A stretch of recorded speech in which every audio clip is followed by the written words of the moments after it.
Hello and welcome to Skeindeer Knits. My name is Ellie and I am a Norwegian living and knitting in London. You can find me on Instagram as Skeindeer and I'm Skeindeer Knits as a designer on Ravelry. But today this is going to be a different video to my usual kind of episodic series. I'm going to talk about how you can find vintage patterns and vintage kind of recreation patterns. This video is not going to tell you how to make vintage patterns. That would be a big block of content that I don't think I could squeeze into this video. But I thought I'd make a video just to tell you how do you find vintage patterns. And so I'm gonna kind of try to comment throughout about, you know, kind of difficulty levels. I don't really believe in calling people beginner knitters because I sometimes find people do that for years and years and years. I'm like, you're only beginning if you literally just learned to knit and purl. So I'm just gonna kind of try to broadly define difficulty levels where relevant, but if I don't comment on it, it's sort of, I guess, intermediate. So there's a number of places where you can find patterns. I'm first going to cover where you can find actually authentic vintage patterns in online archives. I'm going to talk you through where you can find kind of republished vintage patterns. Also where you can find patterns that are more recent and made to just resemble vintage patterns, as well as going a bit in depth about colourwork vintage patterns, which is kind of my jam. And also talk a little bit about larger yarn companies that still produce vintage patterns. And yeah, so we're going to kind of go a bit more in depth as we go along, and I'm going to go a bit more surface level to begin with. Because the first thing you really want to do is to check with your elderly relatives. Seriously, do you have an old aunt, do you have a grandma? Ask them if you can rummage through their old archives, see if they have some old knitting patterns like these laying around. This is a collection of various things I've been able to pick up from relatives of friends of mine to yeah, mostly that. None of it's actually from my own family. It's just, you know, stuff people have laying around and they don't use anymore, and it's, you know, gorgeous things and can be really tough to come by. You may find them also in thrift stores. You may find that they are available on Etsy. That's a really good place to look for vintage patterns. These old kind of, you know, golden pieces of paper that just kind of look nice to have around as well, especially if you're going for that aesthetic. So that would definitely be the first place that I would suggest that you look. But of course we are in the era of the digital age. I don't know what I was gonna say. We have the internet, and surely someone must have put something up online, and yes, indeed they have. There are a couple of archives that you should definitely check out if you're looking for authentic vintage patterns. One is freevintageknitting.com. I think that's what it's called. I will link to everything down below. Don't you worry, you don't need to take notes, it's all down there. That is, it's not like a beautiful website or anything, but it is a place where you can literally find everything that's been put online, pretty much, unless it's available elsewhere. I don't know how comprehensive the page is, but it is kind of the #1 place to go and look for vintage patterns. Equally, there's the vintage knitting pattern archive.com, I think it is. Really do check the link list if you want to have it precise and not end up on, you know, scary parts of the internet. It's the same kind of website where you can find vintage patterns. I do also want to mention Trove, which is this Australian newspaper archive where they basically archived any Australian newspapers, and they have a lot of vintage patterns in there. Now, what all of these archive websites have in common is that they are a bit of a pain to browse to find patterns, to where do you begin? It's just not very, you know, inspiring. You kind of have to know what you're looking for. So what I would highly suggest is Ravelry. I love Ravelry. Anyone who watches my videos will know that, but if you don't know, Ravelry is like the go-to knitting pattern archive website. It's not an archive, it's a library. It's a place where many designers, myself included, make our living selling our patterns. They're just really cool and allow us to do that. But it's also a library where you can find patterns that are not for sale, patterns that are available for free and sourced elsewhere. You can just find the pattern there and then you click the link and like, oh, there, that's the blog where that's on, or that's the archive where that's on. And it's just a lot more inspiring to browse Ravelry and you can actually see pictures as you're looking, which is pretty nice. I do think you have to be a registered member to use the search engine, but it's completely free and I'm not sponsored. I'm just a big fan. So I'm just gonna mention that, and I'll include below a optimized Ravelry search for finding vintage patterns.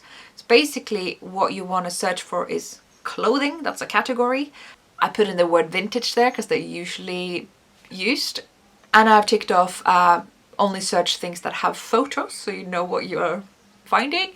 And I have sorted it by popularity, so you get the most popular patterns first.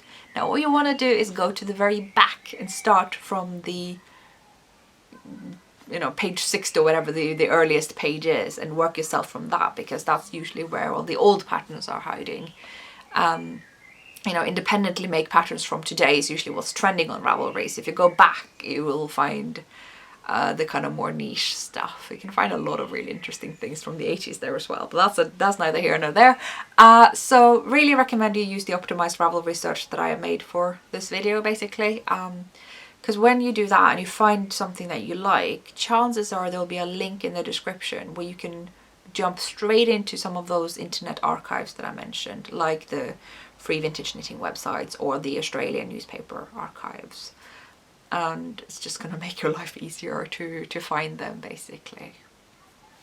But what's the case with all these old vintage patterns is that if you are somewhat inexperienced as a knitter, they're probably going to be a bit of a pain to follow. Probably because they are written for a just completely different knitting audience. They use terminology differently. They assume that you know a lot of things that maybe aren't techniques that we use that often in knitting today. You may find it really hard. And the other issue is that they didn't really grade sizes. They made one size, and usually that size was a 30-inch bust, which most of us aren't. It's great news if you are a 30-inch bust, but for most people that can be a problem. So you'll have to modify. You have to modify a pattern that's already difficult to follow and understand. So I don't want to put you off from trying old vintage patterns, because it's definitely doable. I just think it might be intimidating if you consider yourself inexperienced as a knitter. So the good news there is that we have republications of old vintage patterns and indie designers who recreate vintage patterns. Now, I had a good search for books that have republished old vintage patterns, and there are a lot of them. And I don't have great insight into whether these books are good or not. Some of them just reprint the old patterns in the one size fits all, and some change them. Some have actually not published vintage patterns, just something that looks vintage. There's a lot of stuff out there, but I thought I'll just narrow it down to one author designer, which is Susan Crawford. Now, for disclaimer, I do know Susan, but she doesn't know that I'm making this video or anything. I have her books, so I can vouch for them, and I bought them myself. So these are gonna give you so many patterns. If you have these 3 books, I think you're covered. I think you're pretty much covered. So just to cover them in turn, this is the A Stitch in Time book, volume 1, and it covers the 1920s to 1949. So 20s, 30s, 40s. It's usually the eras that I find vintage fans are into. So yeah, it's a great book, lots of patterns. And what Susan does, and the reason I'm mentioning her here above all other vintage books out there, is that she has graded to more than one size. Most of her patterns go up to sort of the upper 40s to 50s in inch busts. So most of the patterns go up to about 48-inch bust. Now, I know that still excludes a lot of people, but it does go a long way at least. So definitely a huge step ahead of you know, those old vintage patterns. So if you are you know, bigger than 48 inches, then I would rather work from these and grade that up further, or, you know, loosen up the tension to get a looser fabric and therefore a bigger size, than starting off with the only small sizes patterns. So that's one of her books. This is, I like this book even more. This is a Stitch in Time volume 2, and it covers, it also includes the 50s but excludes the 20s. So this one's 30s, 40s, 50s. So if you're more of a 20s girl, definitely consider this. If you like more 50s, which I kind of do above the 20s personally, then go with this. I mean, that's kind of that. And then a huge favorite of mine, which is the newest one, which is the Vintage Shetland project, where Susan basically took all these amazing museum pieces of colourwork knitting from the Shetland Islands and reproduced the patterns, you know, graded them to multiple sizes, and it's beautiful. There's just so much beautiful stuff in here, and all of these books are highly authentic. They do not try to kind of cram vintage style into modern style and tone down, you know, the big shoulders or the puffy sleeves or any of the silhouette. The silhouette is authentically the era that it's from. She doesn't, yeah, tone it down or anything. So you're gonna get shoulders like these. You're gonna, you know, it's the full package. Also comes with a lot of histories, especially in this book. So I'm just gonna hold it up again. There's a lot of history in here. There's a lot of, oh, you just get so much. You just get a whole experience with these books. So they are the ones I'm going to recommend if you want to knit old, authentic, vintage patterns, but you want to have more sizes to choose from. They're great. Now I mentioned that there are also independent designers that make vintage inspired patterns. So they may be using different techniques and construction methods than what was used back then. What you'll find in pretty much all these patterns that I've talked about is that they knitted in pieces. They knitted a sleeve piece flat, another sleeve piece flat, the front piece flat, and the back piece flat, and everything was seamed together. Nowadays we like to knit in the round, or we knit top down, and we just do a lot of different things. And so what's cool about these more recent kind of vintage inspired designs is that they do that. And not only that, but you can expect to get more help if you are approaching those designs, because usually Ravelry designers, independent designers, what you want to call us, is that we have support networks, usually as a group on Ravelry, or someone will have a contact email. People work differently, but it's basically a place to ask for help if you get stuck. So that may be helpful too. And the size ranges are usually better. Yeah, there's just a lot of good stuff to say about that. So I thought I'd mention 3 designers that are, you know, the first that came to mind, and really the most popular ones that you can find selling their patterns on Ravelry.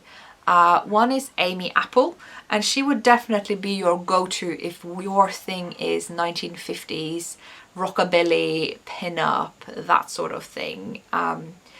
I will say though, a lot of the silhouette in her garments would also fit if you are into earlier eras. You could definitely make it work for that, but how she styles those designs is definitely a highly, yeah, 1950s rockabilly style. So you should definitely check out her stuff. The other designer I thought to mention is Andi Satterlund. She does a lot of heavier weight yarns, so that means the yarns are thicker and you can generally knit up things quicker than these traditional vintage patterns that often take ages. So using very fine yarn, very thin needles, you need a lot of patience. Whereas Andi Satterlund uses thicker yarns. We're talking, you know, DK yarn, worsted yarn, Aran yarn, chunky yarn. They're quick knits and they're very retro inspired, her designs, and they're usually cropped sweaters and cardigans, and they're usually worked top down. So once you're kind of down to here, you can start to estimate your length, the kind of length you want on your garment, which is good because often our waist sits in different places for different people, and you can kind of put that off to last. And if it doesn't work out the first time around, it's not a big deal to just frog back and change it without having to alter anything else about all the work that you've done. So yeah, In terms of eras, I would say she kind of transcends eras because they don't look super typical for one era being, you know, in thicker yarns. I think whether you prefer 30s, 40s or 50s, you can make it work. They're really nice with sort of fit and flare skirts and dresses. The third designer I wanted to recommend is fellow Norwegian designer and ex-Londoner Helene Arnesen, who is Fabel Knitwear. She does heavily vintage inspired, and you know, as with the previous designers, is fully devoted to that vintage style, and that's why I'm mentioning these three designers. I think her stuff would be right up your alley if you do want to knit with fine yarns, but you don't want it to take forever, because she uses fine yarns but in quite loose fabrics, a very loose gauge, so they knit up quickly, and very nice flowy fabrics. It's a strong, I would say, 40s and 30s vibe from her patterns. They usually also have a bit of Harry Potter inspiration to them, so I definitely recommend her stuff. And yeah, those are the top three of the fully devoted to vintage recreation independent designers. So now I kind of covered the essentials that I wanted to talk about. If your interest is sort of classic mid-century vintage, you know, the crop tops, the puffed sleeves, the authentic old patterns, all the recreations. And I now want to go a little bit more in depth if what you're into is colourwork, because that's definitely my jam, and I know a lot of independent designers who you may want to consider for that. Some of them also do make things in the style that I've covered thus far, so may still want to pay attention to this if you're curious. But I do want to say up front here that you may notice that I'm saying colourwork. I'm not saying Fair Isle, which you may be more used to.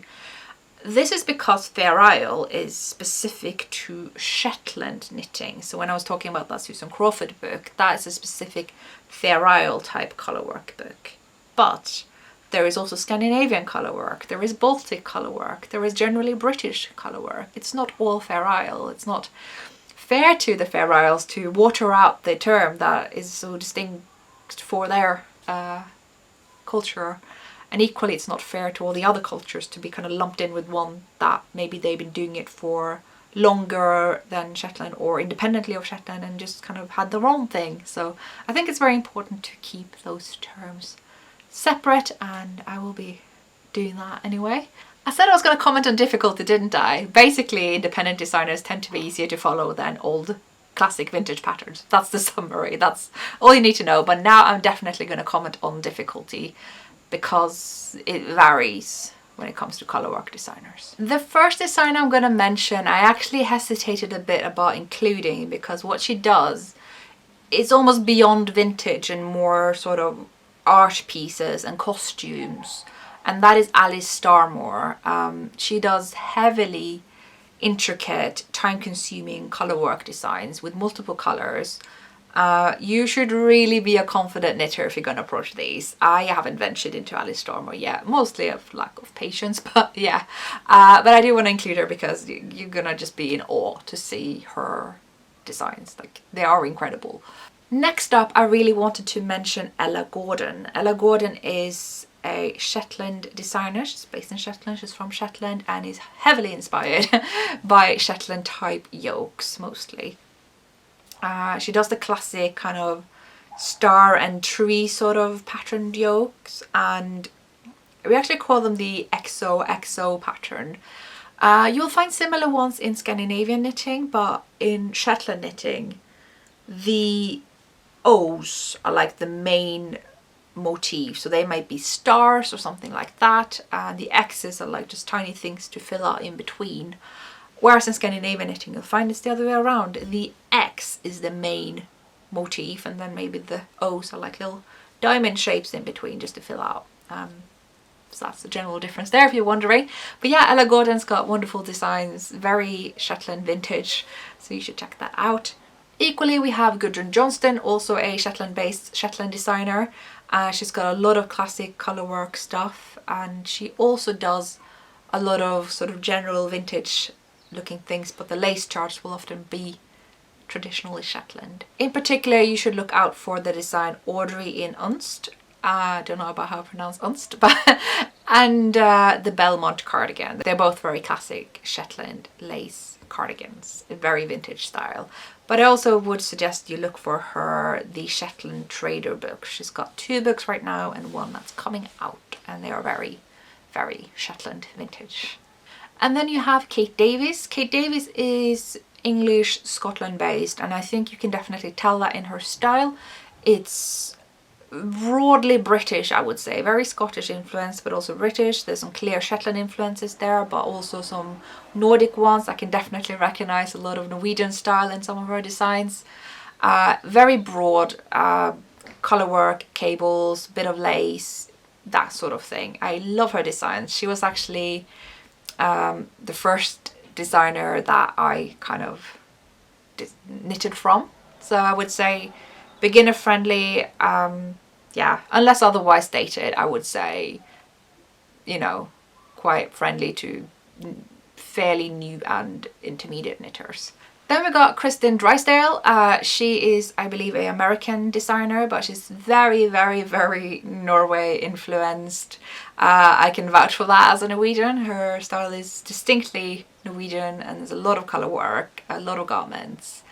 And I haven't actually knitted her patterns, so I can't say much for how difficult they are, but I do not think that they are super difficult. I don't think they're super easy, but definitely not hard. I think if you have done knitting, you can knit her stuff, basically. And then we have Swedish Maja Karlsson, and yeah, she's got a very distinct Swedish style, does a lot of cute cropped colourwork cardigans. I have 2 of her books. Yeah, in terms of language, I can't say for sure if you can actually get her patterns in English. I get them as soon as I am able, even before they are translated into Norwegian, so I have the Swedish books. So you may want to research that a bit, but I really wanted to mention Maja because, believe it or not, but there is a difference between Swedish and Norwegian colourwork. For me, it's a completely obvious difference, but maybe it isn't to others. But if you were looking for, you know, Swedish specific stuff, maybe you have Swedish heritage or something, then definitely check out Maja Karlsson's designs.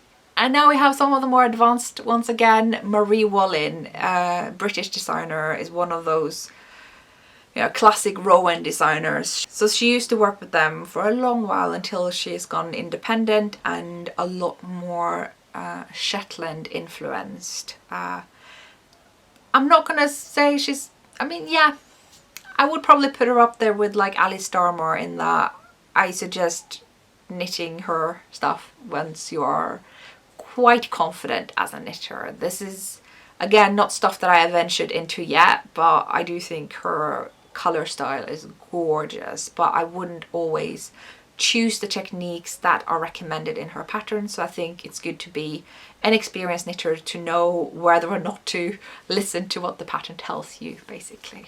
And then we have Mary J. Mucklestone, very influenced by general sort of Nordic colourwork, Icelandic, British, what have you. She's done a lot of colourwork resource books as well, same as Alice Starmore. So if you just want charts and you want to put them into whatever you like yourself, definitely look for those books by them. And then we have me. I am a designer. I am really just straight up influenced by the Norwegian 1950s post-war knitting boom. There was already a huge sort of knitting movement prior to the kind of Nazi occupation of Norway, but definitely once Norway was liberated, people were like, oh, we're gonna find back to our like Norwegian identity and our knitting, and that was just a huge thing in the early 50s, and it carried out for all the 50s, 60s, and it's kind of just maintained to this date, and it's definitely that style that I am influenced by. It's a lot of colourwork, yolks, classic colours, you know, like navy blue, white, red, maybe green, but yeah, black and white, it's a lot of what we do. And I'm very, inspired by that. A lot of my designs hail strongly from that tradition. I do also have the odd kind of more classic vintage style, like the Host cardigan and some up and coming things. Lastly, I wanted to mention Isolde Teague. She's also, I would say, very sort of broadly British Nordic. She is Scottish, but I can see some influences from classic vintage, from more earlier works. I see influences from Norway. There's a lot of stuff there. And what I also want to mention with Isolde's designs in particular, but also a lot of the previous ones I mentioned, is the size range is really, really good and pays a lot of attention to, you know, good fit for all sizes. And I do that as well. And yeah, so that's generally the advantage for going with independent designers who are working today, is that you will find the patterns easier to follow. You will find there is more help to be found, and you will find sizes that fit you more likely.